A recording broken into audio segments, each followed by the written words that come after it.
Les decía, me toca la agradable, la importante, pero la difícil, desde luego, responsabilidad de presentar a nuestro conferenciante inaugural. Un académico, un político, un pensador de talla internacional con un inmenso currículum. Créanme que es difícil seleccionar ítems dentro de ese amplio listado de méritos que concurren en nuestro conferenciante.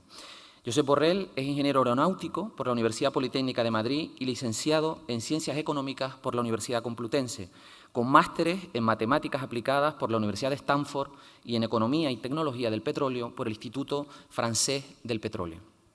Ha sido, hasta 2024, hasta el año pasado, alto representante de la Unión Europea para Asuntos Exteriores y Política de Seguridad y vicepresidente de la Comisión Europea. Asimismo, fue ministro de Asuntos Exteriores de España y presidente del Parlamento Europeo.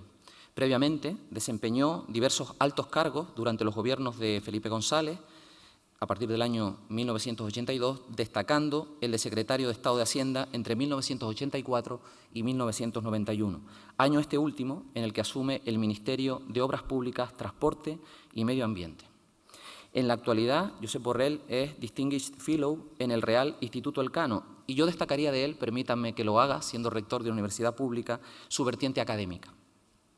Él, Josep Borrell, fue catedrático en la Universidad Complutense, concretamente catedrático de Matemáticas para la Economía. Y recuerdo de mis tiempos de joven estudiante de Economía en nuestra universidad, en la Universidad de La Laguna, allá por el año 1993 y 94, cuando estaba finalizando precisamente la licenciatura, se lo decía a él ayer, que utilizábamos habitualmente ejemplos de algunas decisiones de política en materia de transporte, de ordenación de determinados sectores que tenían que ver con las telecomunicaciones. De esa época es, como todos sabemos, el programa de liberalización en el sector de las telecomunicaciones. Partíamos de una situación de monopolio público o de proyectos que tenían que ver con determinadas infraestructuras, ¿no? Infraestructuras que todos recordamos en esa época expansiva, ¿no? de la economía y de la iniciativa pública, ¿no? El AVE, etcétera. Y recuerdo que lo usábamos porque precisamente estos debates académicos surgían, creo yo, por el enfoque con el que habitualmente nuestro conferenciante los planteaba en el uso de su responsabilidad. Un enfoque académico, un enfoque abierto al debate, riguroso y que desde luego no deja indiferente a nadie. Josep Borrell tiene una visión global, crítica y argumentada sobre lo que acontece en el mundo. Ya ha alertado de que el proyecto europeo se encuentra amenazado por los populismos, los nacionalismos, la administración estadounidense de Donald Trump y los autoritarismos de Rusia y China. También ha sido muy tajante con la desesperada situación que se vive en Gaza y la doble moral europea. Nos decía hace unos días, creo que es una expresión muy afortunada porque resuena, que Europa ha perdido su alma en Gaza, al no haber reivindicado desde el principio el respeto a los derechos humanos y al derecho internacional. Ojalá que ese reciente movimiento que se empieza a ver en el corazón de la Unión Europea, con países como Alemania, Francia y Gran Bretaña, nos permita recuperar, al menos en parte, la vieja alma europea. Quiero darle las gracias al conferenciante por haber aceptado este compromiso que comenzó a gestarse en un encuentro en Las Palmas el pasado año, como él recordará, cuando aún era alto representante de la Unión Europea para Asuntos Exteriores y Política de Seguridad y me manifestó que cuando terminara esta labor le encantaría dedicarse a la divulgación y a la reflexión académica. No se me ocurre mejor forma de inaugurar esa nueva etapa y a la vez culminar esta inauguración de la primera edición del Campus Internacional Ciudad de La Laguna, que con la conferencia que va a ofrecernos, bajo el título La Unión Europea entre guerras y elecciones. Les dejo con Josep Borrell. Muchas gracias. Claro, muy amable.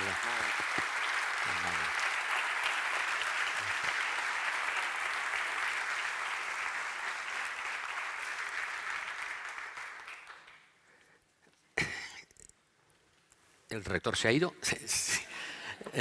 Señor rector de la Universidad de La Laguna, señor alcalde de la ciudad, señora presidenta de la Fundación Canarias, señoras y señores, amigos, amigas, muchísimas gracias por haberme invitado a inaugurar estos cursos y a hacerlo precisamente aquí, en este teatro, No ocurre muchas veces que des una conferencia en un teatro y que esté tan lleno. Quiero agradecerles de corazón que hayan venido.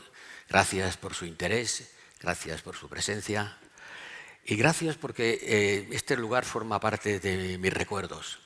Y si no recuerdo mal, yo inauguré este teatro cuando era ministro de Obras Públicas, allá por principios de los años 90, es decir, hace unos 30 años, y es casi para no creerlo, pero así es.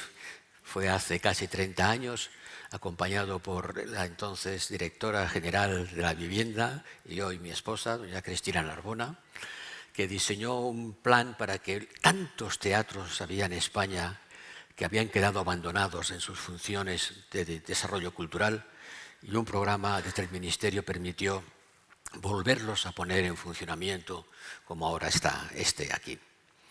Y si echo la vista atrás un poco más, yo he frecuentado mucho Tenerife, porque yo trabajaba en la empresa Compañía Española de Petróleos y recuerdo mis viajes a la refinería y los paseos por los parques y las alamedas de Tenerife. Esto como introducción a esta charla que será quizá menos, ¿cómo decirle? No quiero pasarme, no quiero llegar con malas noticias, pero las noticias no son buenas. El mundo hoy está realmente viviendo días trágicos y Europa está y estará todavía un poco más en medio de la tormenta. El mundo ha redescubierto la guerra y nosotros nos habíamos olvidado que tal cosa existía, porque desde el año 45 la Unión Europea había sido un instrumento de paz entre nosotros. Y desde entonces los europeos no nos hemos matado los unos contra los otros, lo cual es una gran noticia, dados nuestros antecedentes históricos. Y nos habíamos acostumbrado tanto a la paz que pensábamos que la guerra era cosa de los demás. Y de repente aparece en nuestras fronteras no una pequeña guerra de guerrillas o ataques terroristas, sino una guerra de las de verdad, una guerra convencional, con centenares de miles de muertos y decenas de millones de personas desplazadas. Y asoma también en el Oriente Medio con esta tragedia de Gaza. Por eso digo Europa ante las guerras y también ante las elecciones, porque un hecho histórico trascendental que ocurrió a finales del año pasado fue la reelección de Donald Trump como presidente de Estados Unidos. Y esto ha cambiado el mundo y creo que lo va a cambiar más todavía. Y hay que preguntarse cuál es el papel que tiene Europa en este mundo. Déjenme que trate de explicárselo de la manera más amena posible y la más optimista posible, sin dejar de ser, como es nuestra obligación, realista. Como siempre, cuando las cosas... Vaya, sabía yo que eso no iba a funcionar. Ah, sí, sí. Para empezar, quiero decirles...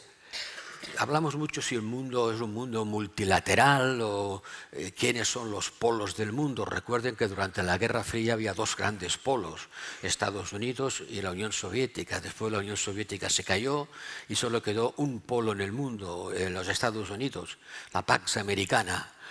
Ahora, cuando nos preguntamos cómo es el mundo es muy multipolar. Hay muchos polos, no solamente ni uno, ni dos, ni tres, y es cada vez menos multilateral.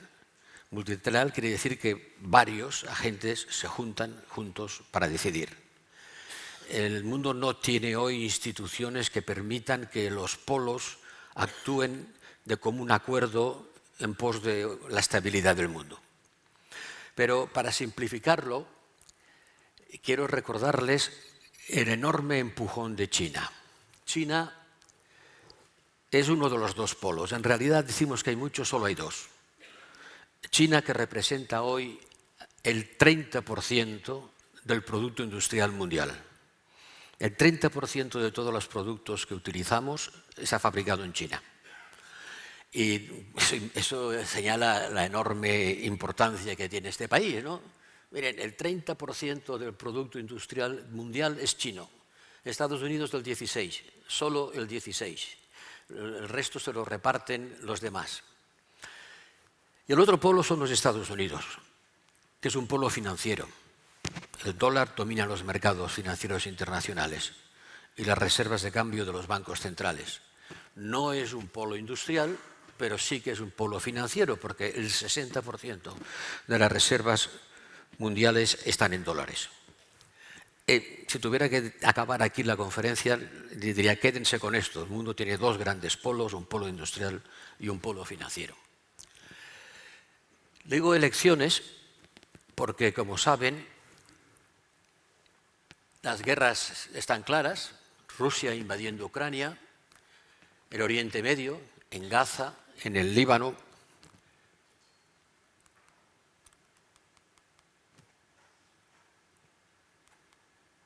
En Gaza, en el Líbano, en Siria, pero hay muchas más guerras que estas. En África, tan cerca de Canarias, nunca ha habido tantas guerras y tanta violencia en África como ahora. Parece que no nos importan ni nos interesan, pero África es hoy un continente lleno de guerras atroces. Sudán es quizá la más atroz de todas. Y las elecciones que nos preocupan son, claro, las nuestras, pero sobre todo las de Estados Unidos.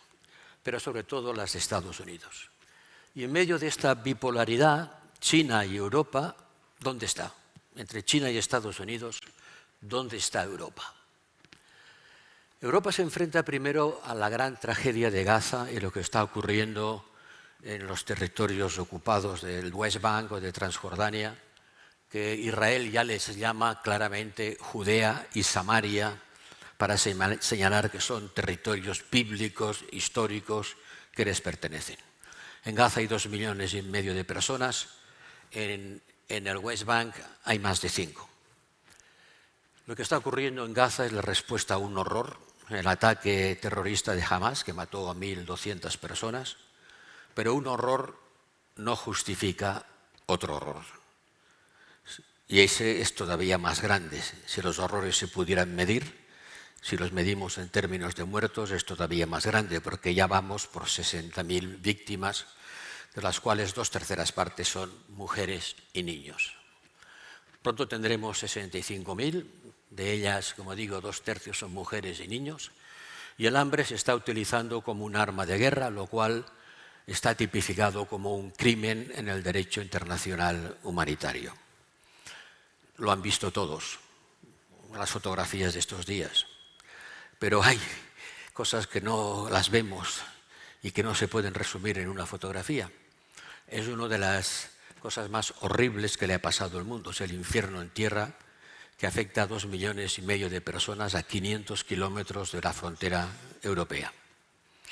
Algunos gobiernos se han preocupado mucho por ello, el de España en particular, y otros simplemente han mirado del otro lado y no han querido actuar. Europa no actúa porque está dividida. La inacción de Europa es consecuencia de su división, pero esta división nos ha hecho perder enorme credibilidad en el mundo. Ya nadie va a poder ir a ver a nadie hablándole del respeto a los derechos humanos, porque con nuestra actitud frente a Gaza hemos perdido toda la credibilidad. Nadie nos va a escuchar. Todo el mundo va a pensar que predicamos los derechos humanos cuando nos interesa y cuando no, dejamos a nuestros amigos, en este caso Israel, hacer. Es increíble que una persona que está acusada de crímenes de guerra y hay un mandato internacional de detención contra él, contra el presidente del gobierno Netanyahu, es alguien a que una corte internacional ha acusado de criminal de guerra y ha ordenado que se le detenga allí donde está. Es increíble que este hombre vaya a proponer el Premio Nobel de la Paz a quien le da las armas para continuar matando. Pero así es el mundo. Sería cómico si no fuera trágico. Y varios países europeos han dicho que si Netanyahu se presenta no le van a detener. Incluso alguno lo ha invitado para que visite.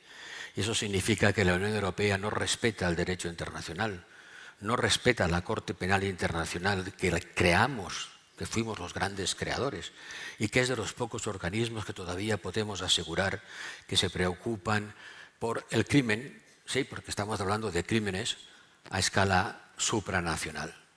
Cuando esa misma corte acusó a Putin, todos aplaudimos. Cuando acusa a Netanyahu, o nos callamos o rechazamos el mandato. Tenemos dos varas de medir, tenemos dos pesos y dos medidas. Y eso la gente lo sabe. Y por eso es tan difícil ahora que Europa pueda jugar un papel en el mundo. Les estaba diciendo antes que China es el gran polo industrial.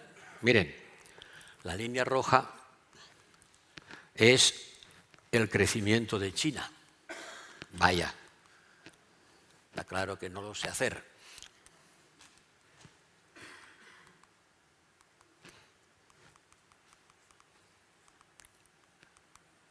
La línea roja es el crecimiento de China. Y en el otro lado, la línea roja sigue siendo el crecimiento de China y la línea azul representa la parte de la producción mundial de los países occidentales, todos juntos. China ya nos ha atrapado. Ella sola ya empieza a ser más importante que todos los demás juntos. Y eso ha pasado en 50 años. No hay otro precedente en la historia de la humanidad de un país que haya conseguido este increíble desarrollo. China ya no produce camisetas de algodón baratas que todos hemos comprado. China produce los productos más sofisticados al frente del desarrollo tecnológico. Esto es el complejo industrial chino. En la periferia de este gráfico pueden ver las cosas que hoy dominan el mundo. Los semiconductores, los teléfonos inteligentes, los robots industriales, los robots humanos, los coches eléctricos, las baterías, los drones, los vehículos autónomos sin conductor. Todas esas novedades que hace unos años no existían, no hablábamos de ellas, todo eso es lo que produce el gran conglomerado industrial chino, con nombres de empresas que no hemos oído hablar nunca de ellas.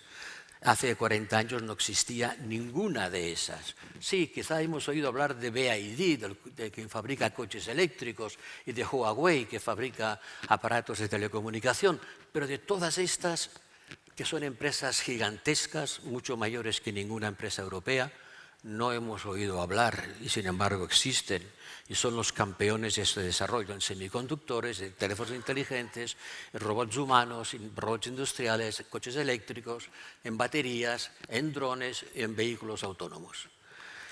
Y eso va a cambiar el mundo, lo está cambiando ya y desplazando el centro de gravedad del progreso hacia el Pacífico.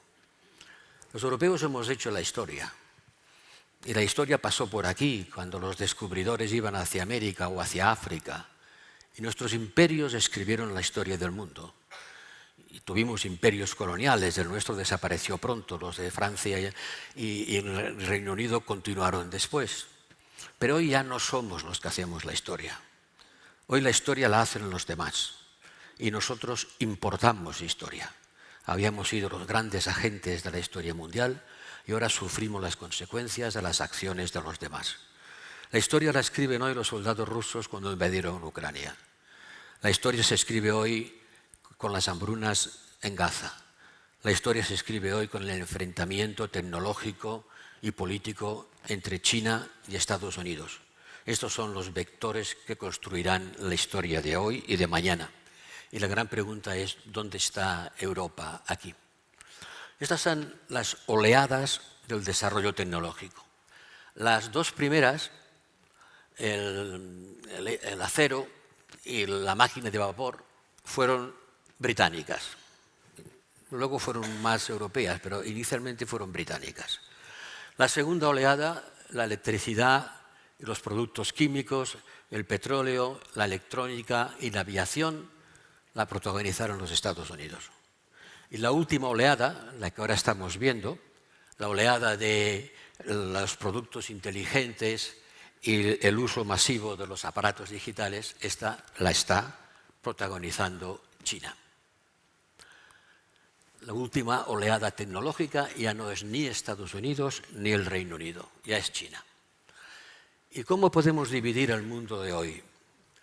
El mundo de hoy lo podemos dividir entre lo que antes llamábamos el West, el mundo occidental, y que ahora hay que llamarle el norte global. Los países democráticos están en el norte, con alguno más que está en el sur, como Australia y Nueva Zelanda. Pero esto, que antes llamábamos el mundo occidental, ya no existe como una unidad ideológica. Trump lo ha dividido. Ya no podemos hablar del mundo occidental, Europa y Estados Unidos. Ya ha habido un divorcio claro de Estados Unidos y Europa, expresado cuando Estados Unidos vota en el Consejo de Seguridad de las Naciones Unidas junto con Rusia y China contra Europa. Eso no había ocurrido nunca antes en la historia. Estados Unidos votando con Rusia y con China en una posición distinta de los europeos acerca de la guerra de Ucrania. Luego está el sur global, que son todos los países que antes llamábamos no alineados. Son muchos. Son la gran parte de la humanidad. Está China, está India, está Sudáfrica, está Nigeria, está Brasil, está Indonesia, está Pakistán. Ya con eso ya prácticamente he citado la mayor parte de la humanidad. Y estos países no quieren aceptar el mundo como nosotros lo construimos. Cuando les llamamos que hemos de tener un mundo basado en reglas, te preguntan, ¿y qué reglas? Porque las que hay las hicieron ustedes. Y cuando las hicieron, nosotros no existíamos.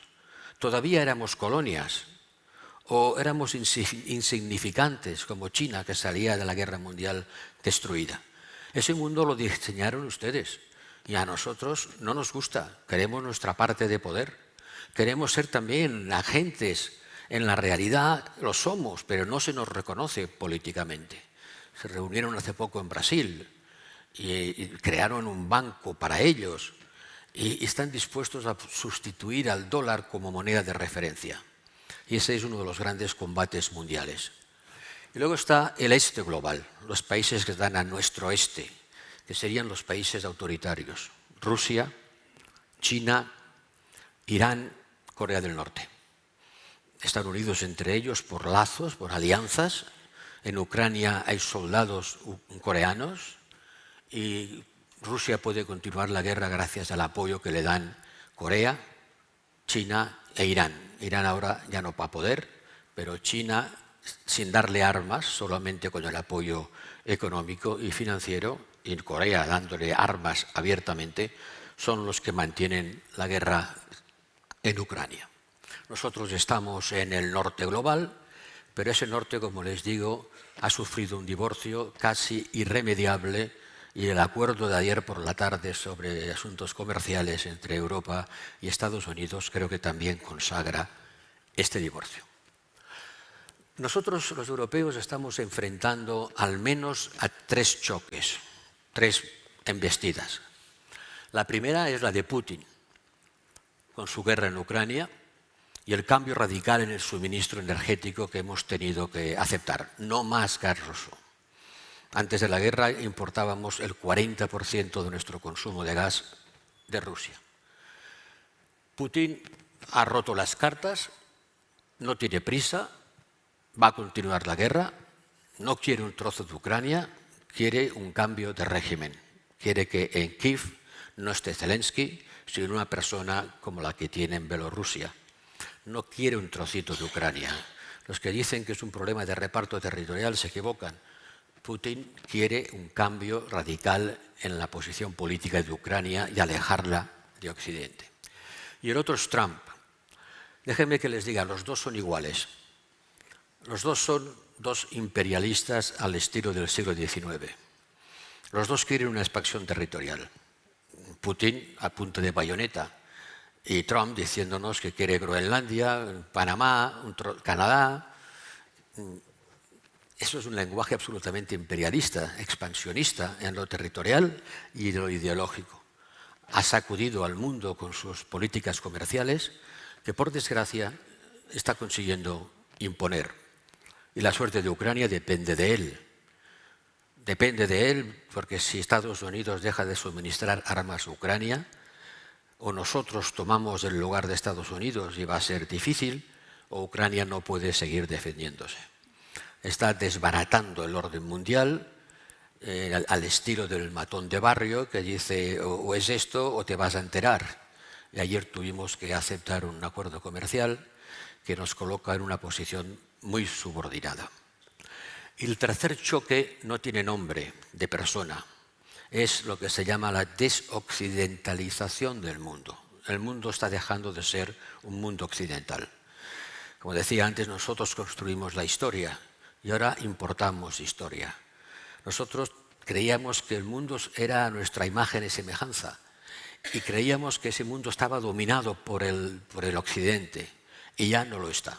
Y no somos conscientes todavía de eso. Todavía seguimos creyéndonos que somos el centro del mundo y no lo somos. Europa está perdiendo posiciones en lo demográfico, estamos viviendo un invierno demográfico que solo puede ser resuelto a base de asimilar más emigrantes y todos sabemos, en particular aquí en Canarias, cuán difícil es esto. Tenemos un retraso tecnológico muy considerable, en particular con respecto a China. Hemos perdido el tren de la última revolución tecnológica y somos un protectorado militar de Estados Unidos. Es decir, siento utilizar esas palabras, pero son las que describen la realidad. No podemos defendernos solos. Llevamos desde que acabó la Guerra Fría desarmándonos y confiando en que el amigo americano nos va a sacar las castañas del fuego. Y por eso hay hoy en Europa 120.000 soldados americanos. Menos que los que hubo antes. Hubo un momento en que había 300.000 soldados americanos. Ahora solamente hay poco menos de la mitad. Repartidos en 31 bases militares muy poderosas, y sin ellos y sin la ayuda militar y en particular la cobertura nuclear, Europa no podría defenderse si la guerra en Ucrania se extendiera. Y por eso, como dijo Putin a Zelensky en esa famosa reunión de la Casa Blanca, ¿recuerdan? Cuando le dijo, usted no tiene cartas, usted no puede jugar, no tiene elementos, no tiene poder, o sea que tendrá que aceptar lo que yo diga. De alguna manera, el acuerdo comercial de ayer por la tarde, de una manera más educada, nos ha dicho lo mismo. You don't have cards. No tiene usted cartas. No le queda más remedio que aceptar un 15% para ustedes y 0% para mí. Y además me tienen que comprar 700.000 millones de gas, que viene a ser 20 veces lo que estamos comprando ahora. Tiene que comprarme muchas más armas y tiene que seguir invirtiendo sus ahorros en Estados Unidos. Porque tienen que saber que el ahorro europeo va a financiar las empresas americanas. Del orden de 300.000 millones al año lo ahorramos aquí, pero lo invertimos allí. Y eso es parte importante del desarrollo industrial y tecnológico americano, que podríamos hacerlo aquí, invirtiendo nuestros ahorros aquí, si tuviéramos las empresas y la capacidad tecnológica que Estados Unidos tiene. Ayer decía que los europeos en Gaza hemos perdido el alma, porque hemos renunciado a nuestros valores. Hemos dejado que un aliado nuestro cometa crímenes de guerra sin límite. Y no le decimos nada. No solamente no le decimos nada, le armamos, le damos bombas, porque al menos un tercio de las bombas que caen sobre Gaza son de fabricación europea. Son nuestras, no nuestras españolas, pero sí son de Europa. No podemos lamentar lo que ocurre y al mismo tiempo dar los medios para que siga ocurriendo. Hemos perdido el alma en Gaza y con los acuerdos de ayer creo que hemos perdido la cartera. En el sentido de que es un acuerdo tremendamente desigual que hemos tenido que aceptar porque la alternativa, dicen, era peor. Pero si aceptamos en lo comercial lo que nos dicta Trump, si aceptamos en lo militar 5% de gasto militar que nos impone Trump, lo hizo muy bien el gobierno español de negarse a hacer eso, si aceptamos estar callados frente a lo que está pasando en Gaza, si tenemos una política antimigratoria que cada vez se basa más en levantar muros y más parecida a la que, lejos todavía, pero con los mismos esquemas que está utilizando Trump en Estados Unidos, y si no somos capaces de tener una buena relación con China, la cumbre de hace 2 días fue un fracaso, Europa va a quedarse aislada del mundo. porque, como decía antes, muchos ya saben que nosotros no podemos representar dignamente los derechos humanos y el derecho internacional. Desde el punto de vista comercial aparecen grandes poderes y nuestro socio tradicional, Estados Unidos, nos trata de la manera que ayer vimos. Bueno, Estados Unidos es el 13% del comercio mundial, tendremos que comerciar con otros. Y lo curioso del acuerdo de ayer es que solamente se fija en el comercio de bienes, no en el comercio de servicios. Porque nosotros tenemos un gran superávit en el comercio de bienes, pero somos muy deficitarios en el comercio de servicios. Si sumamos las dos cosas, que es como los economistas suman para calcular una balanza de pagos, porque no todos son bienes físicos que se transportan por camión y barco, sino que son servicios inmateriales, como toda la tecnología de las comunicaciones digitales. Si lo sumamos todo, este déficit comercial que tiene Estados Unidos con nosotros no es tan grande. Y si vamos a escarbar un poco más, nos damos cuenta que en realidad ese déficit suyo, superávit nuestro, es artificial. Porque hay un pequeño país que se llama Irlanda, que representa el 3% del Producto Interior Bruto Europeo, el 3%, y que genera el 30% del superávit que tenemos con Estados Unidos. Irlanda, los productos que se producen en Irlanda representan el tercio del superávit que tenemos con Estados Unidos. Este superávit es ficticio porque lo que hacen las empresas americanas es subir los precios porque así colocan el beneficio en Irlanda y como Irlanda prácticamente no tiene impuestos, no los pagan, y el producto entra en Estados Unidos a un precio hinchado para que el beneficio se quede en Irlanda y no tengan que pagarlo en Estados Unidos donde sí que hay impuestos. Y eso de hinchar los precios a la importación, no el volumen, los precios, hace que comercialmente aparezcamos muy superavitarios. Pero si pusiésemos un poco de disciplina fiscal dentro de Europa y no tolerásemos esta clase de transferencias de precio, haciendo que nosotros no cobramos por un beneficio ficticio y Estados Unidos tampoco lo cobra porque el beneficio se queda en Irlanda, entonces estaríamos mucho más equilibrados. Por eso digo que el acuerdo en sí es malo porque no tiene en cuenta el comercio de servicios y porque desgraciadamente aceptamos que sea el resultado artificial de transferencias de precios para colocar el beneficio donde hay menos impuestos, que es en Irlanda. Eso lo sabemos, pero en la negociación no lo hemos puesto sobre la mesa, seguramente porque desde el principio sabíamos que la única manera de contentar a Trump era comprar más gas y más armas. Comprar más gas que pone en cuestión nuestra política ambiental. No sé cómo vamos a hacer para seguir diciendo que bajaremos las emisiones de carbono si aceptamos comprar tanto gas a Estados Unidos, que evidentemente estará una alternativa al desarrollo de las renovables. Tenemos ese mundo desoccidentalizado y con dos personas que responden al mismo reflejo. Sí, Putin no ha sido elegido democráticamente y Trump ha sido elegido democráticamente. Es la gran diferencia entre ellos. Pero su comportamiento, su discurso, la manera de actuar y considerar el resto del mundo les hace muy parecidos. Son los dos, lo repito, los dos obedecen al viejo corte imperialista del siglo XIX. Veamos Estados Unidos. En Estados Unidos están desarrollando lo que llama el proyecto MAGA. El proyecto MAGA consiste en tres cosas. Primero, en eliminar el sistema liberal en Estados Unidos. Una involución interna, de manera que lo que entendemos por un sistema liberal democrático basado en la separación de poderes, el respeto a los jueces, al conocimiento, a las universidades, a la sociedad civil, sea sustituido por un sistema mucho más autoritario. Es lo que están haciendo y no se ocultan. Eso comprenderán la extrema gravedad que tiene y está ocurriendo. El segundo pilar, no sé qué hago, pero lo hago muy mal.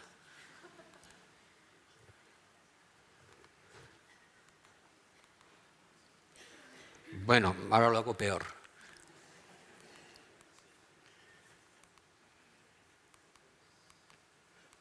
Ajá, aquí.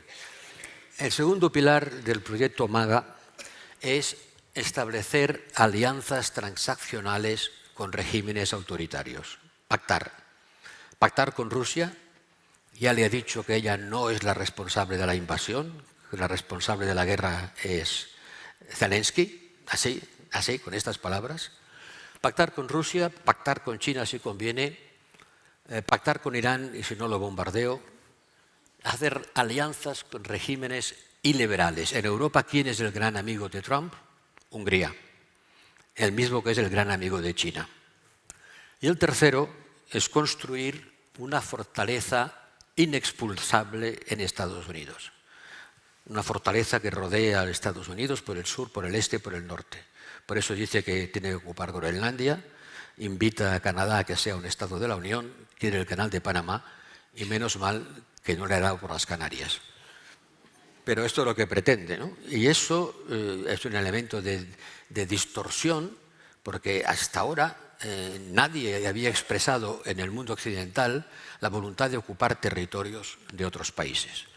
Este es un cóctel explosivo.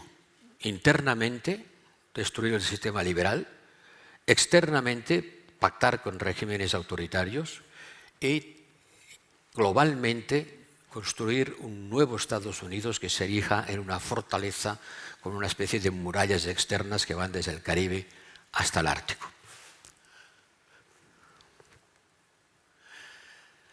La línea azul representa las tasas a la importación que estaba aplicando Estados Unidos. Secularmente, como ven, hay una caída desde que acabó la guerra hasta ahora. Ahora Estados Unidos tenía unas tasas a la importación del orden del 1,5-2%. Desde que ha llegado Trump han subido en flecha. Y esto es la volatilidad que miden los economistas del sistema comercial global. Más incierto, más volátil, impredecible y más caro para los comercios internacionales.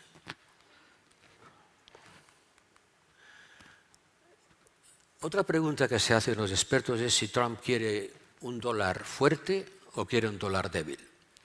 Necesita un dólar fuerte para seguir atrayendo capitales. Y necesita un dólar débil para ser competitivo, para que las empresas sean competitivas. Y no puede tener las dos cosas a la vez. No puedes tener un dólar fuerte por la mañana y débil por la tarde.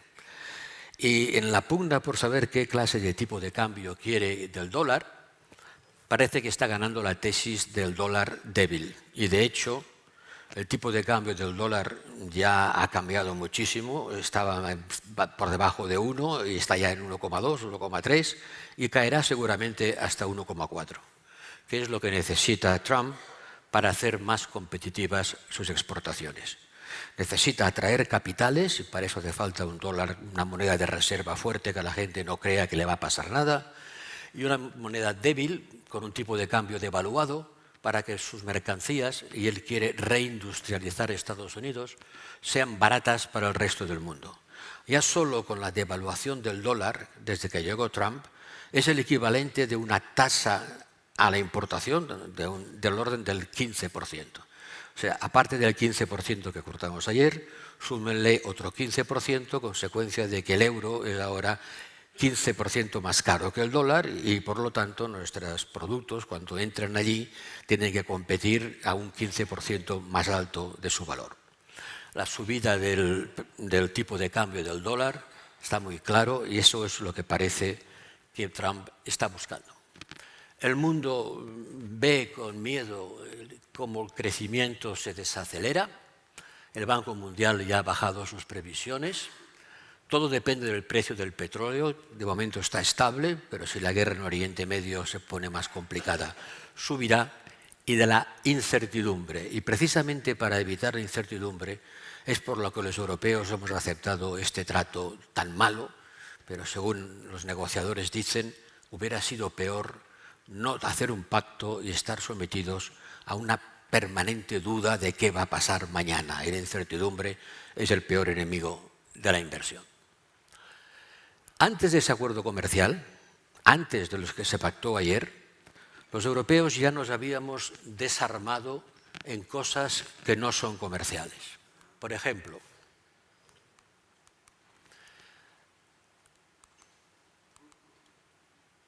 Habíamos suprimido el impuesto comunitario a las empresas digitales. La decidimos durante la pandemia y ahora se la hemos quitado. Hemos renunciado a incorporar esta tasa en los ingresos del próximo presupuesto. Eso quiere decir que la supresión no es temporal, sino permanente. Hemos aceptado que Estados Unidos se retire del acuerdo de la OCDE que imponía un 15% de impuesto mínimo a las multinacionales. Nos habíamos puesto todos de acuerdo diciendo a las multinacionales que paguen algo, por Dios, porque a base de poner el beneficio aquí y allá no pagaban nada en ninguna parte. Pagarán un 15% como mínimo y luego ya veremos. Este acuerdo, que se iba a empezar a aplicar ahora, Estados Unidos ha dicho que él se borra, que no forma parte de este acuerdo. Y nos ha impuesto un crecimiento del gasto militar hasta el 5%, y el único país que ha dicho que no hasta el momento es España. Todo eso son renuncias antes del acuerdo comercial de ayer, que ya saben ustedes, nos ha impuesto un 15% y cero a ellos. El problema de todo eso es ¿qué es lo que quiere Trump? Los Estados Unidos tienen un privilegio exorbitante, se llama así, un gran privilegio, que es el tener una moneda tan fuerte que la gente la compra. ¿Recuerdan los alquimistas de la Edad Media que estaban buscando la piedra filosofal para convertir algo en oro? Pues los americanos han encontrado el secreto. Esos pequeños billetes de color verde, que no valen nada para producir, se convierten en moneda que la gente compra a 1,5 el dólar. Y emite tantos que puede fácilmente financiar sus déficits, porque la gente cree que el dólar sigue teniendo valor, aunque haya muchos más cada día. Pero este privilegio exorbitante tiene un deber o una responsabilidad exorbitante, que es que cuando hay una crisis financiera mundial, si el dólar es la moneda de reserva, la Reserva Federal tiene que acudir en ayuda de los países que están en dificultades. Y los economistas americanos empiezan a dudar si les interesa continuar así, si les interesa tener este privilegio por el coste que representa. Y la manera de disminuir este coste es hacer que los demás paguen por él. Y la manera de hacer que paguen es doble: tasas a la importación y obligación de comprar productos militares. Este es el secreto del invento.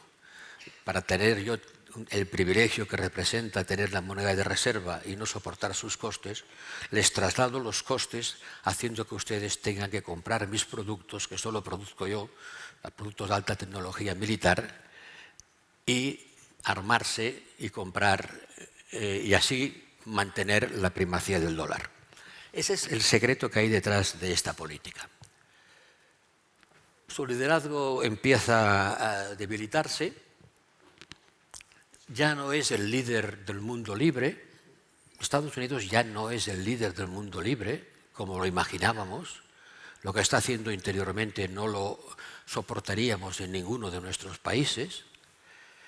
Y la política de Trump aumenta las tensiones internas en Estados Unidos y con respecto a los demás, su volatilidad y su imprevisibilidad, ¿qué va a hacer mañana?, genera desconfianza en los aliados tradicionales. La OTAN ha perdido ya su carácter de respaldo militar. Ustedes han oído hablar siempre del artículo 5 de la OTAN, que dice, nosotros creemos que dice, que si un país es atacado, todos los demás vendrán en su ayuda. Eso es lo que creemos que dice. Pero si lo leen con cuidado, el artículo 5 no dice eso. El artículo 5 dice que si uno es atacado, los demás le ayudarán en la forma que ellos decidan. Claro, eso lo cambia todo. Le ayudarán en la forma que ellos decidan, puede querer decir que se queden tranquilamente tomando café, como hicimos los franceses y los ingleses cuando Alemania atacó a Polonia. Cuando Alemania atacó a Polonia, declaramos la guerra a Alemania, o declararon la guerra a Alemania. ¿Pero qué hicieron? Nada, se quedaron tranquilamente detrás de las trincheras mientras los alemanes ocupaban y destruían Polonia.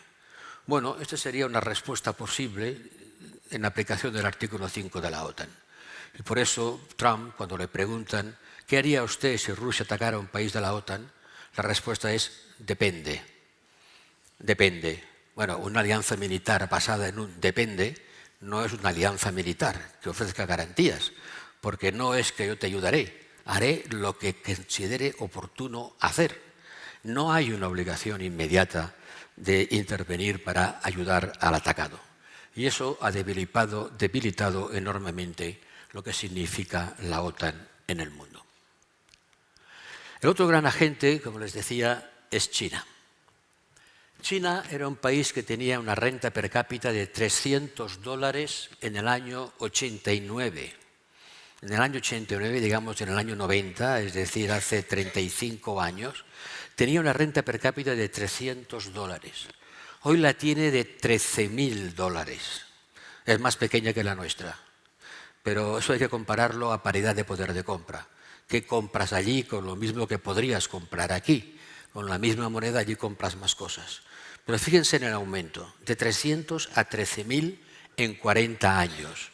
No ha habido nunca en la historia de la humanidad un país que fuese capaz de escalar posiciones desde casi cero hasta de repente esta explosión que le lleva a un nivel que es inaudito. ¿Cómo China ha podido hacer eso?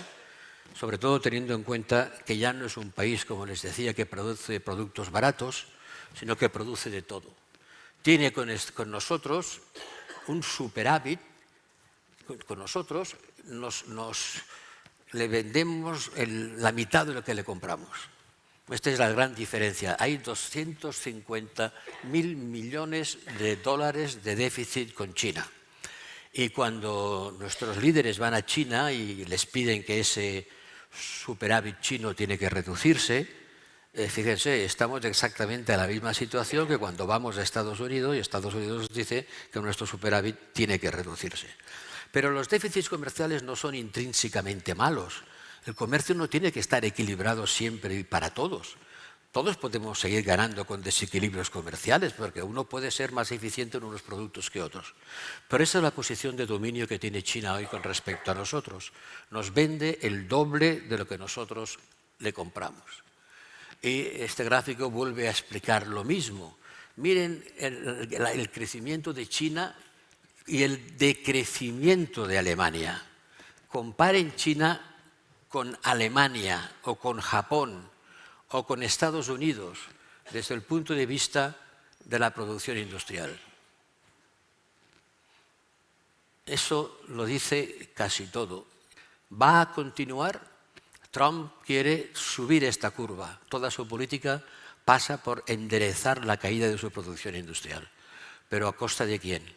De nosotros ya prácticamente podemos aportar todo porque estamos en una posición insignificante. Solo puede ser reequilibrándolo con respecto a China, y ese será el gran enfrentamiento de nuestro tiempo.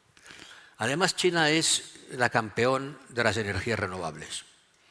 El 90% de los paneles solares los fabrica China.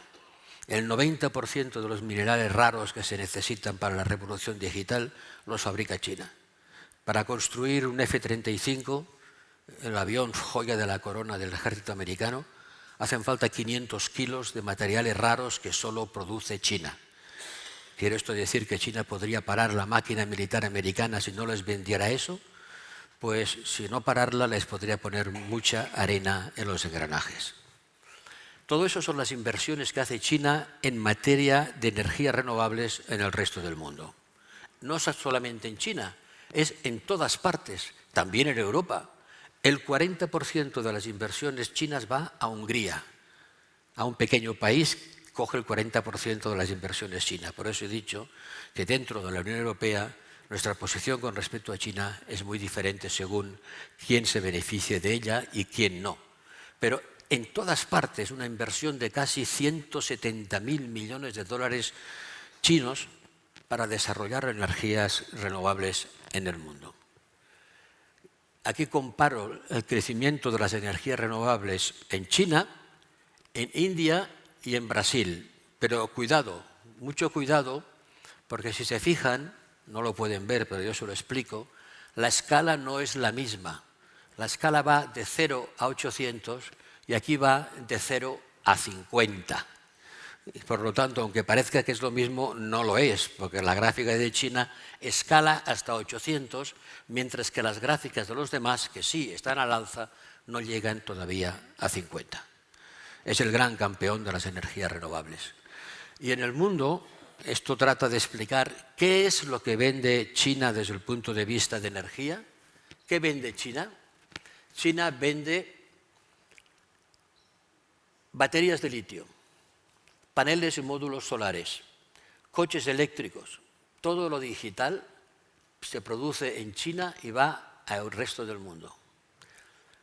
China es la gran exportadora de productos de la energía renovable. ¿Qué vende Estados Unidos? Carbón, gas y petróleo. Trump, no lo pueden ver, pero todo eso que está en gris es ventas de carbón, gas y petróleo. Trump acaba de quitar las subvenciones a las energías renovables. Y recuerden su frase, drill, baby, drill, vamos a perforar todo lo que sea perforable en el mar profundo, vamos a seguir produciendo más gas, un gas además mucho más contaminante, pues el gas de esquisto, y nosotros nos hemos comprometido a comprarles 700.000 millones de dólares de este gas, que viene a ser el 10 veces o 20 veces más de lo que estamos haciendo ahora. Y eso, naturalmente, va a colocar a los dos países en una posición muy distinta en las negociaciones internacionales sobre el cambio climático. No es que China no produzca carbón, no use carbón, usa mucho. Usa más carbón China que el resto del mundo junto. Más carbón que el resto del mundo junto. China produce de todo, nuclear, carbón, renovable, porque necesita la energía que su gente necesita para el desarrollo económico y social. Y como no tiene productos petrolíferos, juega con todo lo demás. Pero su papel en la promoción de energías renovables no está igualado por nadie y, desde luego, Estados Unidos va en dirección contraria. La economía china tiene muchos problemas, tienen problemas natales, de natalidad, de demografía. China será vieja antes de llegar a ser rica, no alcanzará los niveles de riqueza que tenemos antes de que se convierta en un país como el nuestro, con un gran predominio de los viejos. Y además China no acepta migración. Este gráfico representa lo que tienen en su banco central de reservas de dólares los distintos países. Hasta el año 2010, el 30% de las reservas de dólares los tenía el Banco Central de China. Es esta pirámide roja. África del Sur tenía un poco, Brasil tenía un poco, pero sobre todo, Rusia ya se acabó con la guerra, pero sobre todo, fíjense, era China el gran financiador de los Estados Unidos. Eso está empezando a cambiar aceleradamente. China ya no tiene este pico de reservas y ese es el principal indicador de la fortaleza financiera de un país con respecto a la de Estados Unidos. Y desde que nosotros nos apropiamos de las reservas que tenía Rusia en nuestros bancos centrales, cuando llegó la guerra se las congelamos, 300.000 millones de dólares congelados. Desde que esto ocurrió, los países en desarrollo que tienen reservas de divisas abundantes ya no quieren tener reservas en dólares y en euro porque tienen miedo de que si las cosas se ponen feas se las puedan congelar como hemos hecho nosotros con los rusos. Bueno, podría contarles más cosas, pero creo que ya he echado un vistazo global a los dos grandes países que van a configurar el mundo. Déjenme que les hable un poco de la defensa europea, un tema que está de moda y sobre el cual la sociedad europea tiene que tomar decisiones y en particular la española también. Europa tiene que asegurar su propia seguridad. Antes les he dicho, somos un protectorado militar de Estados Unidos. Sin ellos no nos podemos defender, así de claro. ¿Defendernos de quién? De una guerra a gran escala que solamente puede provenir de que Rusia extienda su invasión no a Ucrania sino a otros países. Dicho aquí, en la laguna, esto suena a algo que nos puede resultar indiferente porque los tanques rusos no van a llegar a la laguna, eso seguro. Ni siquiera van a atravesar los Pirineos. No es que nosotros estemos en riesgo, sino que el conjunto de los países libres, que somos Europa, sí estamos en riesgo ante una expansión de la guerra en Ucrania. Y digo que estamos en riesgo porque nos hemos desarmado. Ahora se habla de rearme. Se habla de rearmarnos porque antes nos hemos desarmado. Y este gráfico representa el gasto militar de los distintos países europeos desde 1960 ahora. Cuando acabó la Guerra Fría, ya nos estábamos desarmando, pero desde que acabó la Guerra Fría dijimos que, bueno, ¿para qué tener armas si no había ninguna guerra posible? Y nos hemos desarmado en el largo periodo de 40 o 60 años. Los europeos hemos reducido nuestro gasto militar en media del 4 hasta en media del 2. Y esto tiene sus efectos. Nuestros ejércitos han hecho un gran esfuerzo para armar a Ucrania y se han quedado en los huesos. No tenemos ninguna capacidad militar relevante. Sin el apoyo de Estados Unidos, hoy no podemos asegurar nuestra defensa. Y por lo tanto, si no queremos ser súbditos de Estados Unidos, tenemos que tener capacidades propias. El 5% es una exageración, pero el 2% puede que no sea suficiente.